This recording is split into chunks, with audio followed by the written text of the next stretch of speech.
আসসালামু আলাইকুম, welcome back to my channel. কেমন আছেন সবাই? আশা করি ভালো আছেন। আজকে রেসিপি একজন নতুনদের জন্য।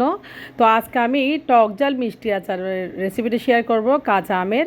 তো কাঁচা আম বেশিই পাওয়া যাচ্ছে এখন, কাঁচা আমের সিজন প্রায় শেষ হয়ে যাচ্ছে। তো আপনারা খুব তাড়াতাড়ি এই টক ঝাল মিষ্টি আচারটা বানিয়ে ফ্রোজেন করতে পারেন মাসের মাস, বছরের পর বছর। তো চলে যাচ্ছে এখন আমি আমের আচার বানাতে। তো সবাই অবশ্যই লাইক দিবেন ভিডিওতে, আর চ্যানেলটা অবশ্যই সাবস্ক্রাইব করে পাশে থাকবেন। তো এই দেখেন এখানে কাঁচা আম নিয়েছি, আর আমি কিছু মশলা নিয়েছি এখানে লং, এলাচ, দারচিনি, মেথি, মরিচ, শুকনা মরিচ, কালো গোলমরিচ, সাদা গোলমরিচ সব কিছু একসাথে চুলায় একটু হালকা টেলে নেব। তো মশলাটা আমি অবশ্যই একটু হালকা টেলে নিয়ে আমি ব্লেন্ডারে ব্লেন্ড করে গুঁড়া করে নেব। এদিকে আমগুলা কেটে নিয়ে হয়েছে স্লাইস করে, আমের উপরের অংশ আমি বাদ দিই নাই, আমের উপরের অংশটা দিয়েছি। এখন চুলায় চলে আসলাম, সরিষার তেল দিয়েছি এখানে 1.5 কাপ পরিমাণ মতো একটা প্যানে। তেল গরম আসলে দিয়েছি এখানে রসুন বাটা 2 টেবিল চামচ পরিমাণ মতো। অবশ্যই আচারে রসুন বাটা এবং সরিষা বাটা ব্যবহার করবেন, তাহলে আচারের স্বাদটা পাবেন পুরোপুরি।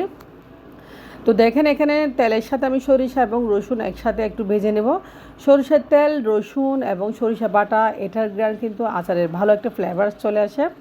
তো তেলের সাথে ভেজে নিচ্ছি এখন ভালোভাবে আমি।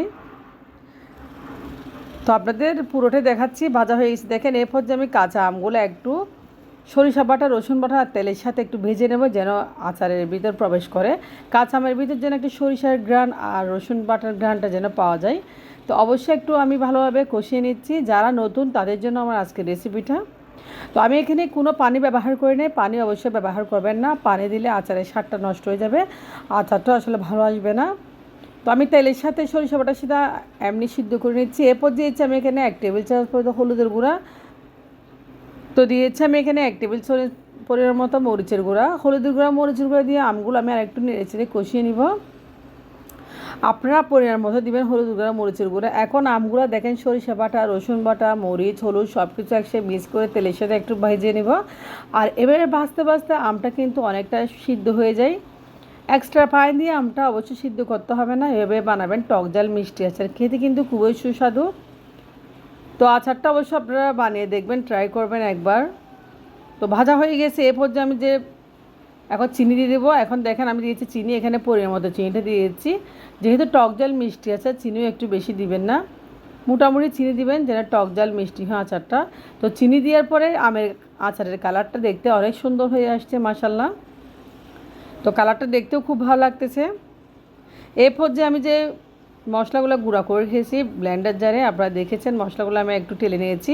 এই মশলাগুলো এখন আমি আমের আচারের উপর ব্যবহার করব। দেখেন তো মশলাগুলোর কালারটা খুব সুন্দর হয়েছে, কারণ এখানে সব কিছু দেওয়া হয়েছে, লাল মরিচ সহ দেওয়া হয়েছে, এই জন্য কালারটা এভাবে এসেছে।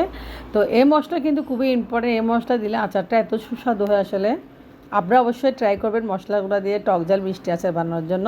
আর এই মশলাগুলো সবার বাসায় থাকে, মিনিমাম রান্নাঘরে থাকে, রান্নাঘরে পাওয়া যায়। তো দেখেন আমের আচারের কালারটা কিন্তু খুবই সুন্দর এসেছে মাশাল্লাহ। আমি এখন ঢাকনা দিয়ে ঢেকে রাখবো 10 মিনিট মতো। তো 10 মিনিট পরে চলে আসলাম, দিয়ে দিচ্ছি এখানে আমি সিরকা, আমি 3 টেবিল চামচ পরিমাণ মতো ভিনেগার দিয়ে দিচ্ছি। তো ভিনেগার দিলে আসলে আচারটা নর্মাল টেম্পারেচারে ফ্রিজে রাখলে 1 বছর ঠিক থাকবে, কোনো সমস্যা হবে না। তো দেখেন আমি আচারের ফাইনাল লুকটা আপনাদের দেখাচ্ছি। আচারটা প্রায় হয়ে গেছে মাশাল্লাহ, খুব সুন্দর হয়েছে এবং কালারটা সুন্দর হয়েছে, দেখতেও খুব ভালো লোভনীয় হয়েছে। আচারটা প্রায় সিদ্ধ হয়ে গেছে, আচারের কনসিস্টেন্সি দেখেন কতটা গাঢ় হয়েছে মাশাল্লাহ। তো আপনারা অবশ্যই ট্রাই করবেন এই আচারটা বানানোর জন্য। একদম ইজি এবং সহজ একটা রেসিপি, যারা নতুন আচার বানানোর জন্য অনেক সমস্যা পড়ে যান তাদের জন্য আজকের এই রেসিপিটা। টক ঝাল মিষ্টি আচার যেহেতু আমি স্লিফ্লেক্স দিয়েছি এখানে 2 টেবিল চামচ পরিমাণ মতো। স্লিফ্লেক্সটা অবশ্যই ব্যবহার করবেন যেন একটু ঝাল ঝাল টাইপের হয়। তো স্লিফ্লেক্স দেওয়ার পরে আচারটা ফাইনাল হয়ে গেছে, এখন শেষ একদম। আমি চুলা থেকে নামিয়ে ঠান্ডা করে নেব। দেখেন আচারটা প্রায় ঠান্ডা হয়ে গেছে, দেখতে কিন্তু খুব লোভনীয় হয়েছে বন্ধুরা। আমি একটা প্লেটে নিয়েছি, দেখেন কত সুন্দর, কত যে মজা হয়েছে মাশাল্লাহ। আপনারা যখন বানাবেন টেস্ট করে দেখবেন। আমি অবশ্যই চেখে দেখেছি, এই টক ঝাল মিষ্টি আচারটা কিন্তু অসাধারণ হয়েছে মাশাল্লাহ।